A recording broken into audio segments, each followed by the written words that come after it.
Bonjour à tous et bienvenue sur boursicoté.com pour cette nouvelle analyse technique forex, matières premières et crypto-monnaie avec une paire de devises euro-dollar donc qui valide le franchissement ici de cette zone que l'on pourrait redescendre ici à 1.0760 pour au final consolider légèrement. On voit que l'on reste dans une phase assez dynamique puisque l'on est toujours à l'extérieur des bandes de Bollinger en unité de temps daily, c'est assez rare.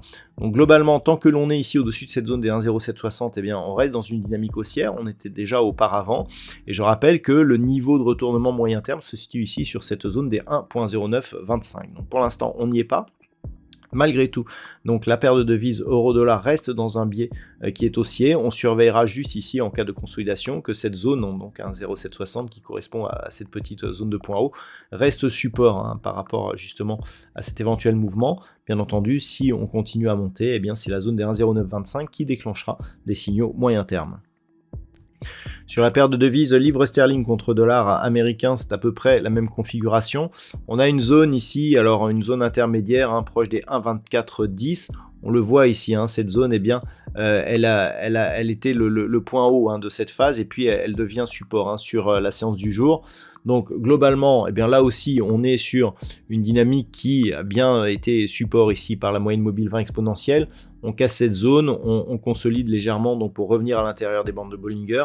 Donc on reste dans un biais qui est haussier, surtout si on préserve cette zone des 1,2410 avec un objectif donc sur cette zone majeure des 1,2610 donc sur la paire de devises livre sterling contre dollar américain. L'once d'or fin n'a pas connu, une dynamique folle hier. Pourtant, à l'inverse de nombreux actifs cotés en dollars qui ont connu une forte hausse, on a connu un petit mouvement haussier sur le métal jaune, mais sans grand retentissement. Je dirais que la bonne nouvelle, c'est que on tente de préserver tant bien que mal cette zone des 1957 dollars l'once. Pour l'instant, en tout cas, on se stabilise autour de cette zone, mais c'est désormais la zone des 2005 qu'il faudrait retrouver pour essayer de valider ici une poursuite du mouvement haussier. Donc, pour l'instant, on n'y est pas.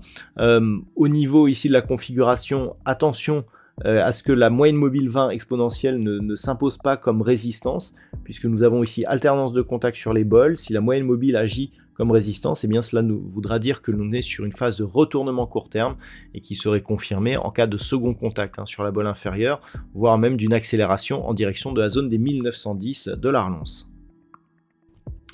Au niveau du WTI, on reste dans une dynamique baissière.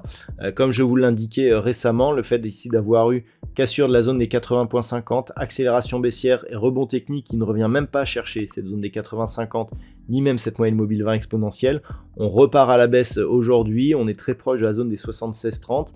Attention, une rupture ici de cette zone qui était quasiment le point bas que nous avions eu ici lors de cette phase d'évolution au mois d'août, nous donnerait un objectif de retour sur 71.20, voire même accélération en direction des 64, vu la dynamique que nous avons et la cassure que nous avons eue ici sur cette zone des 80.50, une accélération reste possible. Je rappelle que pour sortir de cette dynamique baissière, il faudrait dans un premier temps s'affranchir la moyenne mobile 20 exponentielle, donc de la zone des 80.50, et casser aussi au minimum cette petite zone de point haut intermédiaire et donc cette zone des 84 dollars le baril.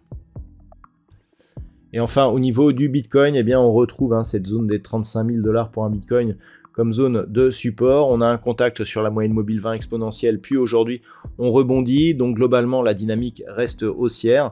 Attention, on a des petits signaux de divergence sur les indicateurs qui durent depuis maintenant pas mal de temps.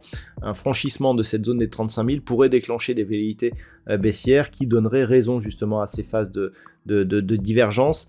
On a eu une petite phase d'excès baissier hier qui est en train de se corriger. On reste à proximité de la zone de surachat. Donc globalement, tant que l'on est ici au-dessus des 35 000, ça reste haussier et potentiellement fort sur le Bitcoin. L'objectif reste la zone des 40 500 dollars pour un Bitcoin. Par contre, En cas de cassure ici de cette zone, ça serait 31 800 qui serait l'objectif, et je rappelle que cette zone était la résistance à casser pour sortir justement de ce fameux range d'évolution que nous avions depuis quelques mois. Donc attention à cette zone des 35 000 et le cas échéant à cette zone des 31 800 $ pour un Bitcoin. Voilà donc ce que l'on peut dire pour ce soir. Je vous souhaite de passer une très bonne soirée. On se retrouve dès demain pour d'autres analyses techniques, toujours sur le site boursicoté.com.